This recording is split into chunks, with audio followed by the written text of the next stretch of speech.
para TNI. Dan kami kemarin ini sudah 2 kali Pak Presiden. Kemudian salam dari Pak Kadis karena kebetulan beliau tidak bisa hadir, jadi diwakili kepada kami. Para hadirin yang dirahmati Allah, saya punya waktu berapa menit Pak? Sampai jam berapa?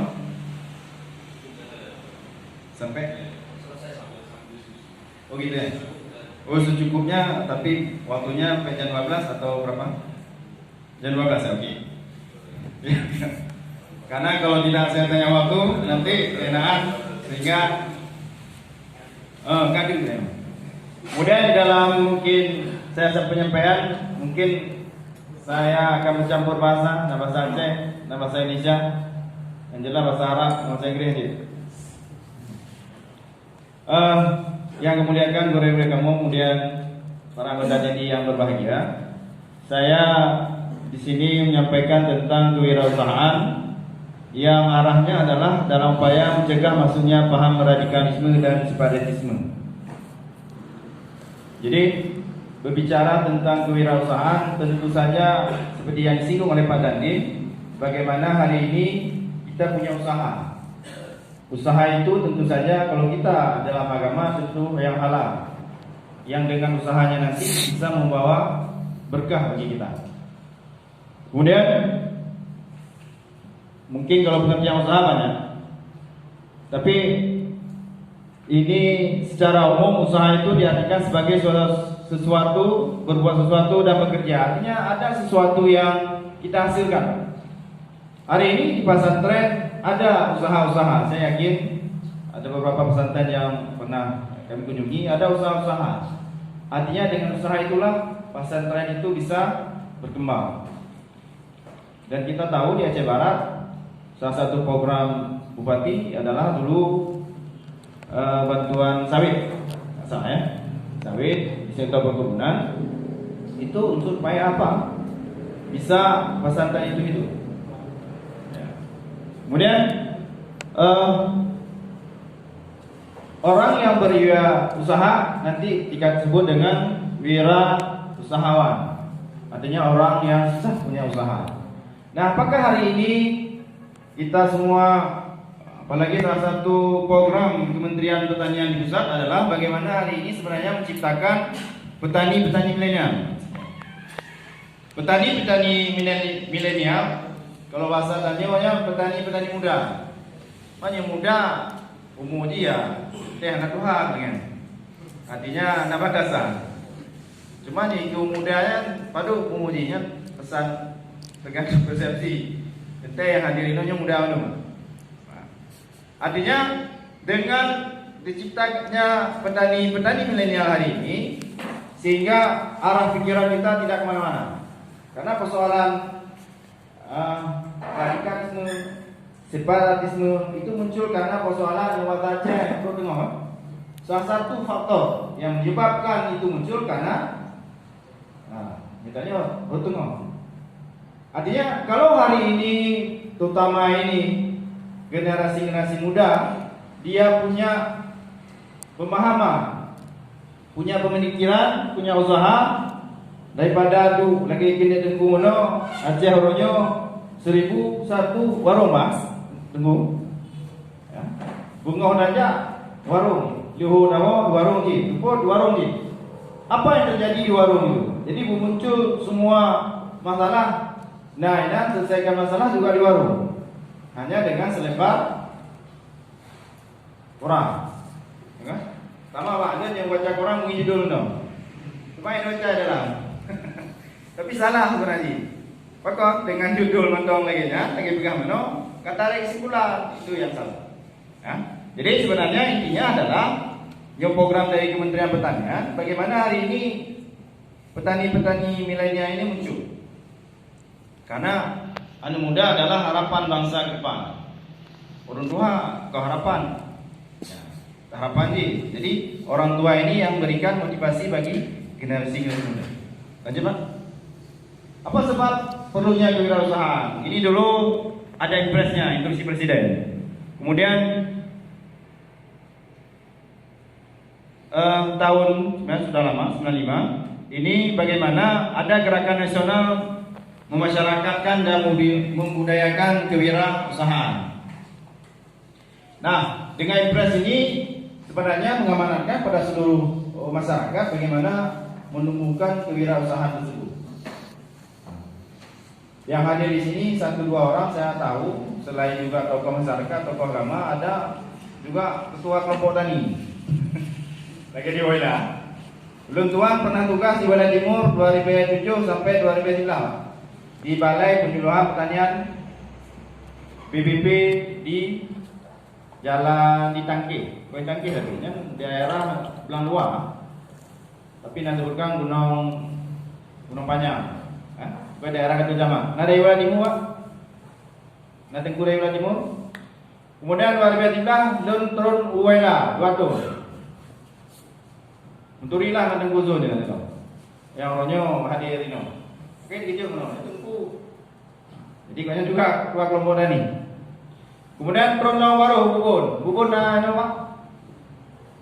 Bubun.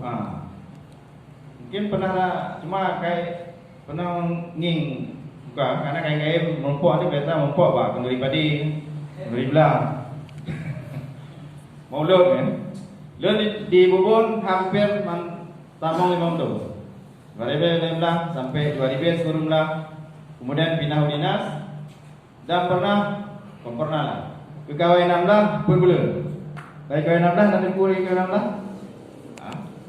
Udah lu kayak duduk di ke pesantren Abu Mahmudi. Kayak makanya lagi mana? Karena tanya ya segala macam. Jadi nyata dulu lagi mana dengan ulama nak berpecut. Kemudian saatnya Pak Lut kembali ke dinas di Dinas Pertanian dan Pangan di Suaraya. Karena tanyo selaku abdi negara manapun saja ditempatkan siap. Uronyo ijak no siap ya.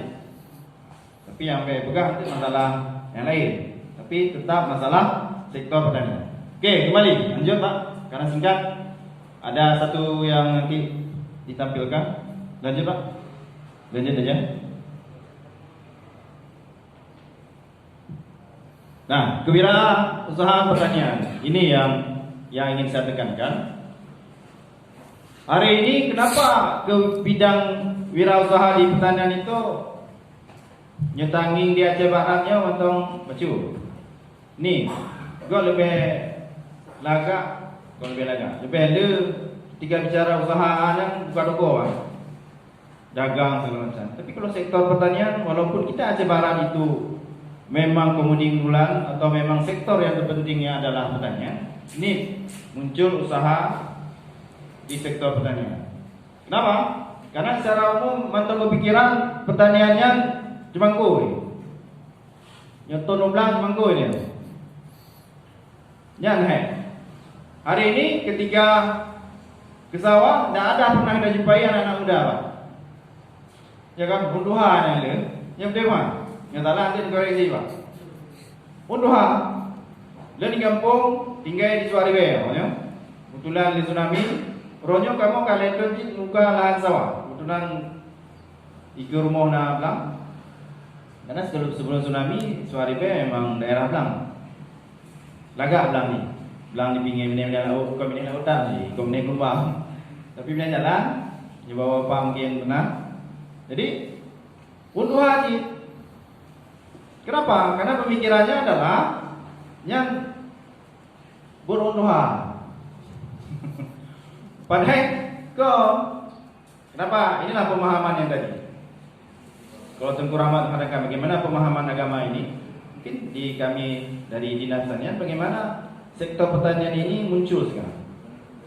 Karena dari pusat pun untuk menumbuhkan milenial baru, ya, itu pemerintah mengontorkan program-program.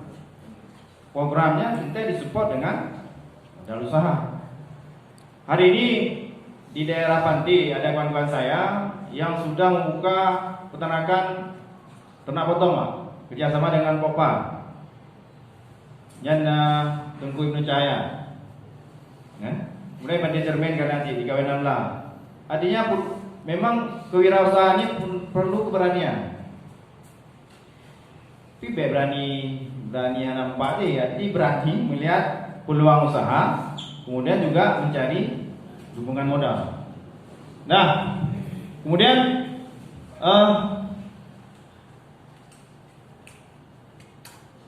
kenapa hari ini juga demikian terjadi? Karena penerapan teknologi di sektor pertanian non tradisional secara umum.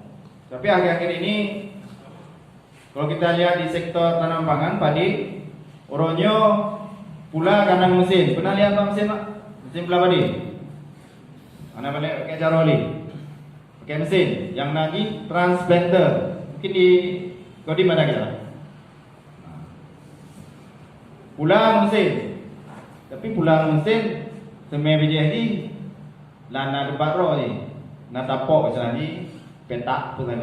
Jadi kita mula mesinnya operatornya manusia. Nanti di pulang roh, Pak. Kali pula tinggal hongkoh nak mesin ni, Pak. Kombin. Mungkin hana asing li kali penangi. Di bubona yang bina jalan lah di daerah Kota Padang di mesin. Hai lekoh nyaro. Di mesin. Habis tu tinggal dia siapkan pumpang. Dia ni kena motor frame aja lah. Wei yo. Anda perlu di tung atau gupuk ah. Masa ni. Tung padi, karena tu tinggal waktu ubit, nak tung padi di rumah. Hari ini tidak ada. Demikian majunya mekanisasi di sektor pertanian. Tapi berimbas terhadap petani. Kalau orang kemukuh nanti dengan mesin mendung, yang buat tukang tumpah nanti boleh. Pula padi kementin, buat tumpah pula padi nanti boleh. Yang kata ente awak yang mesin giling perontok kah nanti. Kenapa? Kini kita mengkombin itu biju padi. Memang ada plus minus. Hari ini dengan tumbuhnya, dengan berkembangnya mekanisasi di sektor pertanian, sedikit banyaknya sudah berpengaruh terhadap generasi muda. Minimal ni itemnya ke sopir le kombina.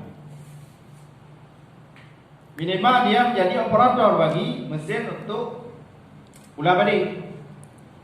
Jika itu orangnya tak payah bagaimana mesin, dia nyaiko hanya kubu. Yang tak payah orang depan. Jadi nak payah dia.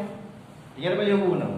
Atau kadang-kadang tu pernah bersedang gurau bahasa ji. Pakon kadang-kadang kondisi lapangan. Dia berharap di pula padi itu. Nah padi mungkin waktu itu ya. Pakon karena di pula kadang-kadang hana daya angin. Katanya mbak tetangga aku kak kuning pada lautku. Itulah kondisi hari ini. Manyonyan artinya hari ini kita lalai setelah usaha. Kali tak pula hana usaha untuk merawat, ya hana ci. Karena juga salah di agama. Kira dengan tunggu lebih. Lanjut Pak. Ini tadi sudah saya sampaikan. Salah satu kendala dalam menciptakan kewirausahaan adalah daya tarik bagi generasi muda untuk tetap berada di sektor pertanian ini. Karena generasi muda tanya orangnya yang kerja, orangnya menapeng. Ya kan? Dia yang kerja ibu hulu. Walaupun itu tidak jelas juga. Jadi, napeng orangnya, habis orangnya kan? Kemudian kemampuan pemilik penguasaan lahan pertanian yang semakin berkurang. Orangnya ketika lu diwailah menguzun 2011 dengan lenjak 2010 baru jauh berubah. Bila lahan belang luar dia jualan. Orangnya di dalam lahan belangnya kaidong contoh bukan salah. Bukan semasa kan luar. Tapi data lahan belang wala tak ni nilai warbe itu warbe je. Bukan semasa yang di dalam naik kuranginya. Sama juga di bubur. Nanti berkurang. Kenapa ini tertipu aja? Tak masalah. Apalagi orangnya program pemerintah juga mencetak sawah baru. Tapi ingat, cetak sawah baru kau tengah beli Pak. Belang cetak je gede waktu goi. Mai pula bade, so pula bade bade. Lun nyonya modelnya ketika lun ibu gua pernah lun ke. Salah satu juga terjadi di daerah yang Padang. Tak saya rekomendasikan kenapa? Karena kawin dan pikirnya jangan jelas aja ulang. 2 kilo dari kampung, tahu yang pula bade gede. Mau belah dari kampung dong, tidak. Habis itu tanam. Untuk apa ini? Kamu orang kira kamu arah haji tengok. Padahal program pemerintah itu dulu cetak sawah akibat. Tinten ada. Banyak sawah ada, bukan sawah leh kan? Jadi model-modelnya pemikiran-pemikiran seperti itu yang memang perlu kita ubah. Sehingga apa yang masalah? Bermasalah dengan apa? Bermasalah dengan hukum. Dibantu untuk belang itu boleh. Ini harapan. Jadi ketiga ada ini tokoh-tokoh agama, ketika ada memang usulan kegiatan di desa tapi menyalahi aturan pemerintah, Pak Agama juga mungkin ada puas dia juga salah, ada izin ke lain karena bermula dari niat, ya kan? Kemudian rendahnya penguasaan ilmu teknologi di bidang bisnis pertanian. Muno Teguh Rahmat masalah rendahnya pemahaman agama. Nyebab pertanian hanya ilmu. Karena mandum pun dimulai dengan ilmu. Nyatanya lumayan pun dengan ilmu gitu. Yohana ilmu, berarti buat buang ya. Dimulai. Demikian juga nyatanya kita di sektor pertanian. Kalau hanya tidak ada ilmu di sektor pertanian, tak usah coba. Tidak ada ilmu tentang budidaya tanaman padi. Kita coba tanam padi. Nya pula padi ke bulikut. Ada di Azroji. Ana ilmu. Kemudian berapa umur padi yang bagus untuk kita tanam? Ana ilmu. Kadang dia bablang pun yang ana ilmu ada orang yang dibantu segala macam. Mati semua usaha, semua kegiatan harus ada ilmunya dulu. Apalagi dalam agama. Yang wajib. Oke, hari ini kami salah satu tupoksi di Dinas Pertanian adalah memberikan penyuluhan dan pembinaan kepada masyarakat. Kalau yang singkat kita persempit lagi adalah yang tergabung di dalam kelompok tani. Yang tergabung di dengku-dengku di daerahnya usaha pertanian siap. Kalau ada diundang Pak, artinya ada di daerah ada memberdayakan saya pekarangan. Nanti saya belum beri sebuah contoh yang memang bisa kita terapkan di pekarangan daerah, itu bisa kita terapkan. Supaya apa? Supaya hidup daerah itu, kemudian juga santri-santri lebut dibaca kitab Nawatai Senggang bisa dimanfaatkan pekarangan. Kemudian juga daya santai pesantren kita itu dengan tanaman hijau, tidak nampak gersang. Kemudian investor di sektor pertanian berjalan relatif lambat dengan teknologi yang masih didominasi oleh teknologi rendah dan tradisional. Artinya hari ini pelan-pelan sudah banyak investor yang melirik sektor pertanian. Seperti contoh yang saya katakan, kawan-kawan yang sehari ini bergerak di sektor peternakan, ternak ayam potong. Itu kerjasama dengan Pokpan Medan. Mereka mensuplai pakan dan bibit. Kita sediakan tempatnya. Dan alhamdulillah berhasil. Artinya apa? Bisalah berjalan. Kalau tidak berjalan, di pula ada di Taman Tigo bangkrut entehana. Tapi sampai berapa kali ini masih berjalan dan insyaallah itu menjadi contoh bagi generasi muda yang depannya. Lanjut Pak. Oke, sama. Nah, peluang kewirausahaan yang pertama tadi saya katakan karena sebagian besar kalau kita bicara Indonesia adalah negara agraris. Putrono Aceh Barat. Ini bicara Aceh Barat dong lah, beda pikir Indonesia ya. Artinya kita bicara Aceh Barat, kita secara umum Aceh Barat masyarakatnya hampir 70-80% itu bergerak di sektor pertanian secara umum. Karena ya bicara sektor pertanian umum Pak, tanaman pangan, hortikultura, peternakan, perkebunan, yang ditambung Pak pertanian umum. Ya bahasa lagi sama menteri di Jakarta. Ya. Tuh. Kemudian masih adanya potensi ekonomi yang belum termanfaatkan seperti pemanfaatan teknologi budidaya, lahan tidur, kemudian diversifikasi produk, pengolahan dan sebagainya. Artinya hari ini kita kalau bicara di Aceh Barat, padi itu kita masih dibeli oleh orang yang ameca orang asli ya kan? Ketika dibubur lagi kenyang panen, genyan mono pakai kombin, langsung lampak, wei motor raya. Motor raya kan dia jiu lah. Tengok, tanya belolong beruro ya pak. Tapi merek ini kok merek dia beraceh Barat. Oh, tansi. Yang beraceh Aceh Barat ya. Uronyo ke Bancara, tanya beru. Nah, pikiran ya. Saya pernah dulu mencoba di Bubun, di Bancara, laki pabrik yang modern. Tanya beru. Kemudian juga ada satu program di Dinas Pangan kalau tidak salah.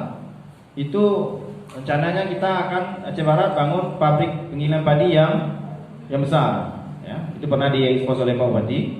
Kenapa? Karena lagi mana Pak? Limpula padi,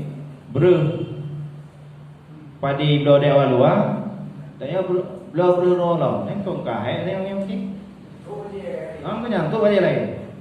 Jangan hanya begini. Ya. Tapi tanya biasa-biasa dong. Lu kadang-kadang susah aja. Kipan nyo. Limpula padi jo iko, dah blo beruro. Kita masih suka dengan berur-berur yang lain ya. Nah, artinya pemahaman seperti ini yang baca-baca dah ubah, karena 3 ubah tadi payah. Kemudian terbukanya peluang bagi sumber-sumber pertumbuhan baru, muka peluang bagi penciptaan, pengembangan dan perluasan kesempatan kerja produktif di sektor pertanian. Sebenarnya sektor pertanian itu membuka luas lapangan kerja. Contoh dalam sekitar kita buka sawah, berapa orang yang bisa kita pekerjakan? Hari ini Wonyo mending anak mudanya menjadi petani-petani berdasi. Konle mungkin ubah imek beli tomato ya. Beli tomato aja. Tanya mandu dong. Cuma ketika mandu adanya kan paling modal. Kalau hitungan kami dalam 1 hektar itu perlu modal 6 sampai 8 juta. Nyanyi mandu tanya upah lu. Gua mau segala macam upah. Kita katakanlah di dalam 1 hektar itu minimal ronyo di Aceh Barat mungkin hampir 5 ton. Beda cok 5 ton per ton. Harga padi 6 kilo baru